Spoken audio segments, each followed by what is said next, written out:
اسی دور کا ایک عربی شخص اپنی بیوی کی بھیانک اور عبرت ناک موت کا سبق آموز واقعہ سناتا ہے۔ اس واقعہ نے لاکھوں نوجوانوں کی زندگی بدل ڈالی۔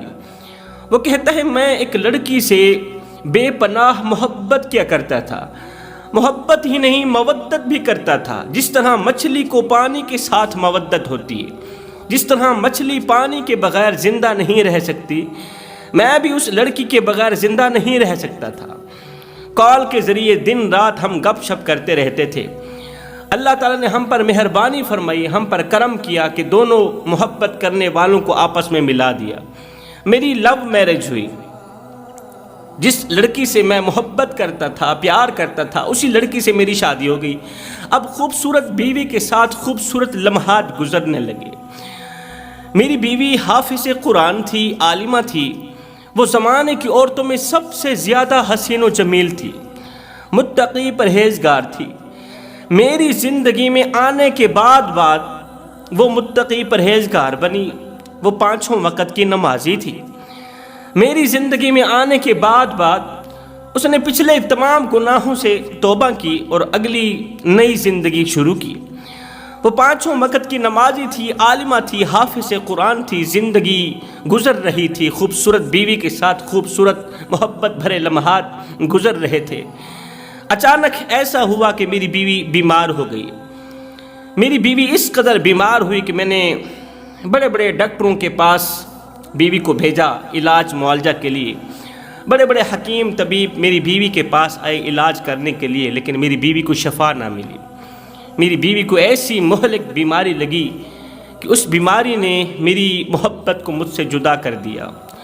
وہ محبت جس سے میں مودت کرتا تھا، جس کے بغیر زندہ نہیں رہ سکتا تھا، پھر وہی ہوا جس کا ڈر تھا۔ موت نے اس طرح میری بیوی کو اپنی گرفت میں لیا، اس طرح میری بیوی کو اپنی گرفت میں لیا کہ 3 دن مسلسل میری بیوی کا منہ کھلا کا کھلا رہ گیا۔ کہتے ہیں موت کے وقت انسان یوں محسوس کرتا ہے کہ وہ ناک سے نہیں، سوئی کے ناکے سے سانس لے رہا ہے۔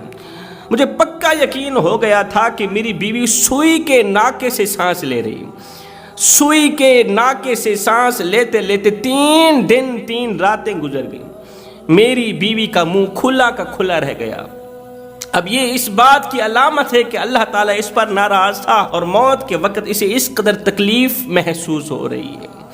اس کا منہ کھلا کا کھلا رہ گیا، وہ سوئی کے ناکے سے سانسیں لے رہی تھی۔ اب تک تو میں دعائیں کرتا رہا، اللہ میری بیوی کو شفا دے، میری عمر بھی میری محبت کو لگا دے۔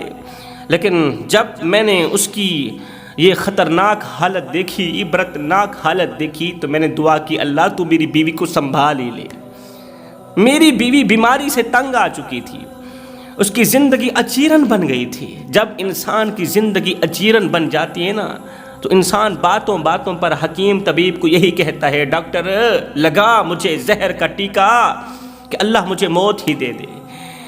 میں کہنے لگا، اللہ اس عذاب سے بہتر ہے کہ تو میری بیوی کو جلد از جلد سنبھال ہی لے، اس جہان سے اگلے جہان میں منتقل کر دے۔ میں سورہ رحمان پڑھنے لگا، سورہ یاسین پڑھنے لگا۔ 3 دن مسلسل سورہ یاسین پڑھتا رہا۔ 3 دن کے بعد اللہ نے کرم کیا کہ میری بیوی کو موت عطا کر دی۔ موت پر بھی اللہ تعالیٰ کا شکر ادا کیا کریں کہ اللہ تعالیٰ نے ہمیں موت دی ہے۔ وہ کس طرح؟ اللہ اکبر۔ بہو نے کہا، سسر بڈھا ہو گیا ہے، بڈھا کھانستا ہے، جراثیمیں پھیلتی ہیں، کھانستا ہے، بیماریاں پھیلتی ہیں، اس کو اٹھاؤ باہر لے جاؤ، اس کی چارپائی کو اٹھاؤ برآمدے میں جا کے رکھو۔ تیری چارپائی کو اٹھا کر باہر برآمدے میں رکھ دیا گیا۔ بیٹا ہے، حال چال پوچھنے نہیں آتا، ملازم جاتا ہے تجھے روٹی کا ٹکڑا پھینکنے کے لیے، تجھے پانی دینے کے لیے۔ آج تیرے گھر والے تجھ سے تنگ آ چکے ہیں، تو کھانستا ہے، جراثیمیں پھیلتی، کوئی تیرے قریب نہیں بیٹھتا، کوئی تیرے نزدیک نہیں بیٹھتا۔ تو اپنی زندگی سے تنگ آ گیا۔ جب تو اپنی زندگی سے تنگ آ گیا، جب تجھے لگا کہ میری زندگی اجیرن بن گئی ہے، گھر والے، عزیز و اقارب، تیری بیوی، تیرے بیٹے، تیری بیٹیاں سب مرنے کی دعائیں مانگ رہے ہیں کہ اللہ تو بابے کو سنبھال ہی لے۔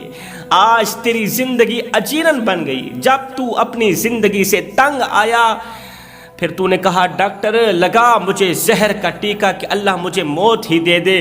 میرا اللہ فرماتا ہے اے میرے بندے بتا تو صحیح، اس وقت اگر ہم تجھے موت نہ دیتے تو کہاں جاتا؟ جب تیرے گھر والے سب لوگ تیرے مرنے کی دعائیں مانگ رہے تھے، کوئی تجھے روٹی ڈالنے کے لیے تیار نہیں تھا، کوئی تجھے پانی پلانے کے لیے تیار نہیں تھا، تو سسکتا رہتا ساری زندگی، پریشان ہی پریشان رہتا۔ ہم نے تیرے اوپر کرم کیا، ہزاروں کرم کیے، ہزاروں احسانات کیے، نعمتوں کی بارش برسائی، لیکن یہ بھی میرا تم پر احسان ہے کہ میں رب نے تجھے موت دی ہے، اور موت دینے کے بعد قبر جیسا خوبصورت مکان بھی دیا ہے۔ قصہ مختصر کہتا ہے کہ میری بیوی کی روح نکل گئی۔ جب میری بیوی کی روح نکلی، ادھر سے روح نکلی، ادھر سے آنسو نکلے، ادھر سے میں نے اللہ کا شکر ادا کیا کہ اللہ چلو اس عذاب سے تو میری بیوی بچ گئی۔ جب روح جسم سے الگ ہو گئی تو میں نے اپنی آنکھوں سے دیکھا میری بیوی کی خوبصورتی بدصورتی میں تبدیل ہو گئی۔ بیوی حسین و جمیل تھی، زمانے کی عورتوں میں سب سے زیادہ حسین و جمیل تھی، مگر میں نے اپنی آنکھوں سے دیکھا کہ اس کی خوبصورتی بدصورتی میں تبدیل ہو گئی۔ میں سوچنے لگا کہ اللہ میری بیوی تو حافظ قرآن تھی، یہ تو نماز بھی پڑھتی تھی، یہ تو قرآن کی تلاوت بھی کرتی تھی، اس کی خوبصورتی کہاں چلی گئی؟ خیر میری بیوی کا جنازہ پڑھا گیا۔ جنازہ پڑھنے کے بعد میں نے بیوی کو سپرد خاک کیا۔ اللہ نے میری بیوی کو قبر جیسا خوبصورت مکان دیا۔ اور کتا بھی تو مر جاتا ہے، گھسیٹ کے روڑی پہ ڈال دیا جاتا ہے، بکری بھی تو مری تھی، گھسیٹ کے روڑی پہ ڈال دی گئی۔ اگر تجھے بھی روڑی پہ ڈال دیا جاتا تو کیا تھا؟ اگر تیری لاش کو بھی کتے کی طرح روڑی پر پھینک دیا جاتا تو کیا تھا؟ نہیں، اللہ نے فرمایا یہ میرا شاہکار ہے، قبر جیسا خوبصورت مکان عطا کر دو۔ اللہ تعالیٰ نے میری بیوی کو قبر جیسا خوبصورت مکان دیا۔ اسے سپرد خاک کرنے کے بعد، اس کی تدفین کرنے کے بعد تمام کے تمام لوگ گھر چلے گئے۔ 5 دنوں سے مسلسل مجھے نیند نہیں آئی تھی، اب یہ رات بھی بغیر نیند کے گزر گئی۔ دوسرے دن دل بے چین تھا، دل بے قرار تھا، دل بار بار کہہ رہا تھا کہ جاؤ نا بیوی کی قبر کی زیارت کر کے آؤ، فاتحہ پڑھ کے آؤ۔ بے قراری کے عالم میں گھر سے باہر نکلا۔ کہاں جا رہا ہوں؟ قبرستان جا رہا ہوں، جس قبرستان میں میری محبت دفن ہے، میرا پیار دفن ہے، میری مودت دفن ہے۔ قبرستان جا رہا تھا، دور سے میں نے دیکھا کہ ایک قبر کے اوپر 3-4 کتے بیٹھے بھونک رہے ہیں۔ 3-4 کتے بیٹھے ہیں اور بھونک رہے ہیں، اونچی اونچی آواز میں بھونک رہے ہیں۔ میں حیران رہ گیا کہ کتوں کا قبرستان میں کیا کام؟ پلید کتے قبرستان کیسے آ گئے؟ حسد کرنے والے کتے قبرستان کیوں آئے؟ میں دوڑ کر قبرستان کے اندر داخل ہوا، دیکھ کر ایک بار پھر سے حیران ہو گیا کہ وہ کتے کسی اور کی قبر پر نہیں بیٹھے تھے، وہ کتے میری محبت کی قبر پر بیٹھے تھے، میرے پیار کی، میری بیوی کی قبر پر بیٹھے تھے۔ میں نے پتھر اٹھائے، کتوں کو بھگایا، بیوی کی قبر پر بیٹھ کے میں نے فاتحہ پڑھی۔ فاتحہ پڑھنے کے بعد پانی کا چھڑکاؤ کرنے کے بعد واپس چلا گیا۔ دوسرے دن پھر سے میرے دل میں بیوی کی قبر کی زیارت کرنے کا شوق پیدا ہوا۔ 5 دن مسلسل میں قبرستان آتا رہا، اپنی آنکھوں سے دیکھتا رہا کہ بیوی کی قبر کے اوپر 3-4 کتے بیٹھے بھونک رہے ہوتے ہیں۔ میں پریشان ہو گیا کہ آخر کتوں کا میری بیوی کی قبر میں کیا کام؟ یہ نجس اور پلید کتے، حسد کرنے والے کتے میری بیوی کی قبر پہ بیٹھ کے اونچی اونچی آواز میں کیوں بھونکتے ہیں؟ میں پریشان تھا، آنکھیں چھم چھم برس رہی تھی۔ اللہ میری بیوی نے آخر کون سا ایسا گناہ کیا تھا؟ میری زندگی میں تو میری بیوی نے کوئی ایسا گناہ نہیں کیا تھا کہ ایک گناہ کی وجہ سے اس کی قبر پر 3-4 کتے بٹھائے گئے اور وہ کتے اونچی اونچی آواز میں بھونک رہے ہیں۔ یہ اچھی علامت تو نہیں ہے۔ کہتا ہے کہ ایک دن میں اپنی ساسو ماں کے گھر گیا، ساس کے گھر گیا تو میں وہاں بیٹھا پریشان تھا، آنکھیں چھم چھم برس رہی تھیں، تو میری بیوی کی ماں نے مجھ سے پوچھ لیا، بیٹے رونے کی وجہ کیا ہے؟ تو کیوں رو رہا ہے؟ آخر کس وجہ نے تجھے اس قدر رلانے پر مجبور کیا؟ تیری بیوی اس دنیا فانی سے چلی گئی تو ہر کسی نے چلے جانا ہے۔ تو میں نے کہا اس وجہ سے نہیں رو رہا کہ میری بیوی مر گئی ہے، میری محبت خاک میں مل گئی، میرا پیار خاک میں مل گیا، میں اس وجہ سے نہیں رو رہا۔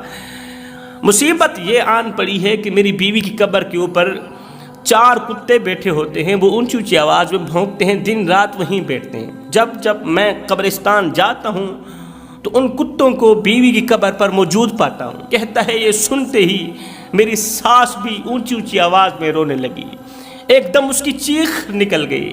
میں نے کہا اماں تو کیوں روئی ہے، تو کیوں روئی ہے؟ تو ماں کہنے لگی، ساسو ماں کہنے لگی، بیٹے دراصل تیری بیوی کا گناہ یہ تھا، تیری بیوی کا جرم یہ تھا کہ آج اس کی قبر پر جو کتے بھونک رہے ہیں، اس نے زندگی میں ایک ایسا گناہ کیا تھا کہ اس گناہ پر میں بھی ناراض ہوں، میرا اللہ بھی ناراض ہے۔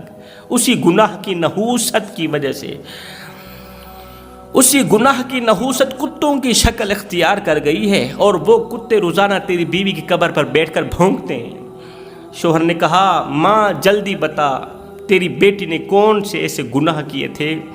تو ساس نے کہا بیٹے جب میری بیوی کا تعلق تیرے ساتھ بڑھا تھا، شادی سے پہلے ہم عزت دار لوگ تھے، جب سے میری بیٹی نے تیرے ساتھ ہاتھ بڑھایا، سلام دعا ہوئی، دوستی ہوئی، وہ تجھ سے لک چھپ کے باتیں کرتی تھی، محبت بھری باتیں کرتی تھی، نکاح سے پہلے شادی سے پہلے چھپ چھپ کے باتیں کرتی تھی، تو میں اسے روکتی تھی، بیٹی ہم عزت دار لوگ ہیں، ہمارا عزت دار گھرانہ ہے، اگر ایسا کرو گی تو تیرے بوڑھے باپ کی عزت والی پگڑی خاک میں مل جاؤ گی۔ کسی غیر محرم سے عزت دار لڑکیاں باتیں نہیں کرتی، اسلام کی مقدس شہزادیاں نکاح سے پہلے کسی غیر محرم سے باتیں نہیں کرتی۔ تو کیوں کر رہی ہے؟ میں تو اسے سمجھاتی تھی، میں تو اسے اچھا درس دیتی تھی، وہ بجائے سمجھنے کے جب تنگ آتی تھی تو وہ میرے سامنے کتوں کی طرح بھونکتی تھی۔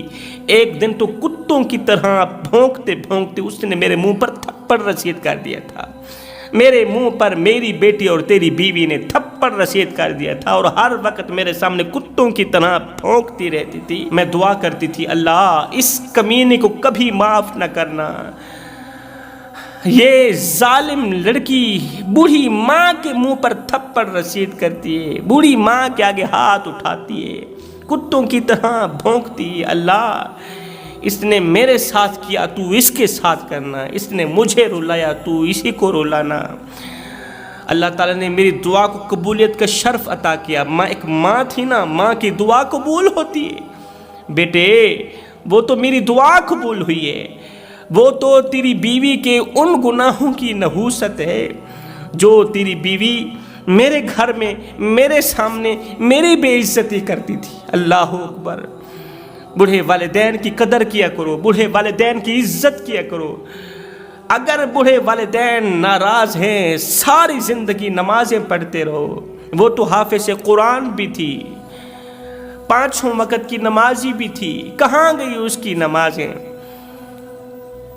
کہاں گیا اس کا قرآن؟ جب والدین ناراض ہوں تو قرآن مجید بھی شفاعت نہیں کرتا اور نہ ہی کرے گا، پھر نماز بھی بخشش کا ذریعہ نہیں بنتی اور نہ ہی بنے گی اگر والدین تم پر ناراض ہیں۔ اس لیے سب کچھ کرنا، اپنا ہاتھ بوڑھی ماں کے آگے نہ اٹھانا، سب کچھ کرنا، اپنا طاقتور ہاتھ بوڑھے باپ کے آگے مت اٹھانا۔ جوانوں کیا تم چاہتے ہو کہ تمہاری قبر پر بھی کتے بھونکیں؟ اگر نہیں چاہتے تو پھر آؤ سب کچھ کرنا، ایک گناہ کبھی نہ کرنا۔ وہ گناہ تکبر، وہ ہے میں، جس کو میں کی ہوا لگی پھر اسے نہ دوا لگی اور نہ ہی دعا لگی۔ گناہ کر کے شرمندہ ہونا نیکی کر کے تکبر کرنے سے کہیں زیادہ بہتر ہے۔ کہتے ہیں نیکی کر کے تکبر کرنے سے کہیں زیادہ بہتر ہے کہ تم گناہ کرو اور ہر وقت اللہ کے حضور شرمندہ رہو۔ وہ ایک فقیر تھا، مسجد کے سامنے بیٹھ کے کچھ مانگ رہا تھا، غریب فقیر تھا، 3 دن کا بھوکا تھا، مسجد کے دروازے کے سامنے بیٹھ کے بھیک مانگ رہا تھا، اللہ کے نام پہ کچھ مانگ رہا تھا۔ نمازی نماز سے فارغ ہونے کے بعد باہر نکلے تو کچھ نمازیوں نے اسی اس طرح شرمندہ کیا کہ وہ بیچارہ وہاں سے اٹھ کر شراب خانے کے سامنے جا کر بیٹھ گیا بھیک مانگنے۔ شراب خانے کے سامنے جا کر بیٹھ گیا اللہ کے نام پہ کچھ مانگنے کے لیے۔ اب جو بھی شرابی شراب خانے سے باہر نکلتا اسے کچھ نہ کچھ دے کر ہی آگے جاتا، اور یہ دعا میں کہتا کہ اللہ تعالیٰ تمہیں نیک کام کرنے کی توفیق دے۔ آگے وہ بولتے آمین۔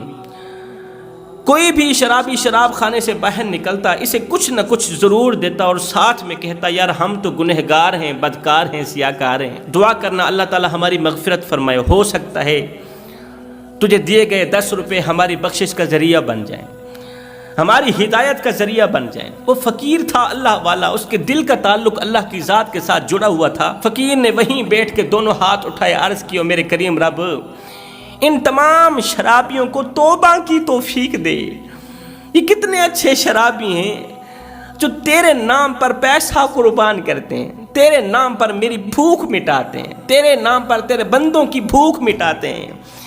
میرے مالک یہ گناہ کرتے ہیں پھر شرمندہ بھی ہوتے ہیں، مالک تو انہی توبہ کی توفیق دے۔ اللہ تعالیٰ نے اس فقیر کی دعا کو قبولیت کا شرف عطا کیا۔ لکھنے والے لکھتے ہیں ان تمام شرابیوں کو اللہ تعالیٰ نے پھر اس قدر توبہ کی توفیق دی کہ ان تمام گنہگار شرابیوں نے اللہ سے پختہ توبہ کی، اس طرح کی توبہ کی، فرشتوں کو ان شرابیوں کی توبہ پر اس قدر رشک آیا کہ اللہ تعالیٰ نے شرابیوں کے پچھلے تمام گناہوں کو نیکیوں بدل کے انہیں اپنا محبوب بنا دیا، انہیں اپنا پیارا بنا دیا۔ تو کہتے ہیں گناہ کر کے شرمندہ ہونا نیکی کر کے تکبر کرنے سے کہیں زیادہ بہتر ہے۔ تو جوانوں، اگر تم بری موت سے بچنا چاہتے ہو، بھیانک موت سے بچنا چاہتے ہو، قبر کے عذاب سے بچنا چاہتے ہو تو جلدی کرو، دیر مت کرو، مدینے والے کا دامن مضبوطی سے پکڑ لو۔ سبحان اللہ۔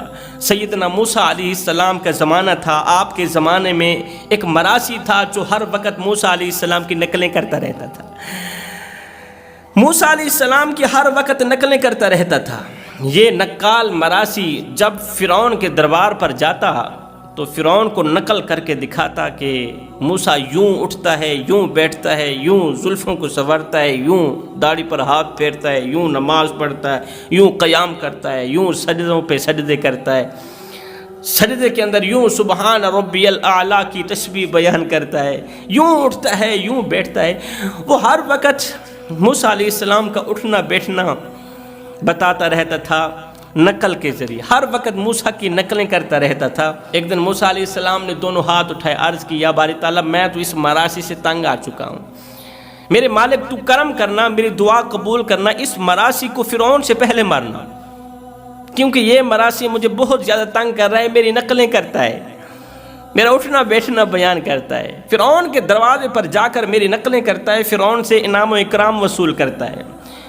اللہ اکبر۔ لکھنے والے لکھتے ہیں کہ جب حضرت موسیٰ علیہ السلام اپنی قوم کے ساتھ پانی سے گزرے اور پیچھے فرعون اور اس کی پوری قوم پانی میں غرق ہو گئی، فرعون بھی غرق ہو گیا، اس کا لشکر بھی غرق ہو گیا، اس کی پوری قوم عذاب الہی میں مبتلا ہو گئی، حضرت موسیٰ علیہ السلام نے اپنی آنکھوں سے دیکھا کہ وہ نقل کرنے والا جو شخص تھا وہ نقال مراسی چھلانگے مارتا ہوا پانی سے باہر نکل رہا ہے۔ حضرت موسیٰ علیہ السلام نے جیسے ہی دیکھا تو موسیٰ علیہ السلام نے دونوں ہاتھ اٹھائے، عرض کی میرے کریم رب میں نے تو دعا کی تھی کہ یا اللہ میں تو اس مراسی سے تنگ آ چکا ہوں، اسے فرعون سے پہلے مارنا، فرعون تو مر گیا، ختم ہو گیا، یہ ابھی تک کیوں نہیں مرا؟ میرے اللہ نے فرمایا میرے موسیٰ میں اس مراسی کی گستاخیاں دیکھوں یا تیرا چلنا دیکھوں، میں اس نقال کی گستاخیاں دیکھوں یا تیرا اٹھنا بیٹھنا دیکھوں؟ ہر وقت تیرا اٹھنا بیٹھنا بیان کرتا رہتا تھا نا، ہر وقت تیری طرح نماز پڑھتا رہتا تھا، ہر وقت تیری طرح زلفوں کو سنوارتا رہتا تھا، ہر وقت تیری طرح بولتا رہتا تھا، ہر وقت نقل کے دوران یہ مراسی میں رب کا نام لیتا رہتا تھا۔ موسیٰ میں اس کی گستاخیاں دیکھوں یا تیرا اٹھنا بیٹھنا دیکھوں، تیرا چلنا پھرنا دیکھوں؟ موسیٰ میں رب نے تیری نقل کے دوران تیرے اٹھنے بیٹھنے کے صدقے اس مراسی کو معاف کر دیا ہے۔ میں سوچ میں پڑ گیا کہ جو خدا جناب موسیٰ کی نقل اتارنے والے کو بے یار و مددگار نہیں چھوڑ سکتا، وہ خدا اپنے حبیب کی زندگی پر چلنے والوں کو بے یار و مددگار کیسے چھوڑ سکتا ہے؟ وہ خدا اپنے حبیب کی سنتوں پر عمل کرنے والوں کو بے یار و مددگار کیسے چھوڑ سکتا ہے؟ اے بندے آ جا اس کریم رب کی چوکھٹ پر جو ایک ماں سے نہیں 70 ماؤں سے بھی بڑھ کے محبت کرنے